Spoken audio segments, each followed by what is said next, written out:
делегация официально из Никарагуа посетила Республику Абхазия. Мы были очень рады провести эти переговоры. Hace poco tiempo la delegación oficial de Nicaragua ha podido visitar Abjasia y estamos muy felices de tener esta oportunidad.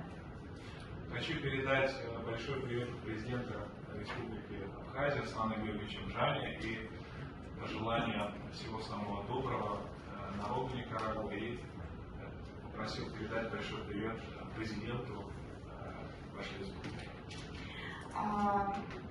Les queremos transmitir el saludo de nuestro presidente de la República de Abjasia y transmitirles sus mejores deseos al pueblo de Nicaragua y al presidente de Nicaragua. На наш взгляд, есть ряд вопросов, которые имеют перспективу. Мы обсуждали эти вопросы в нашей республике в ходе переговоров с министром иностранных дел господином Манканом. Según nuestra opinión, tenemos unos asuntos que tienen mucha perspectiva y estas cuestiones las hemos discutido también con el canciller de Nicaragua, Денис Монкада. До этого у нас были продуктивные онлайн-переговоры с министром, и вот господин Лауриано тоже принимал участие. Antes también teníamos negociaciones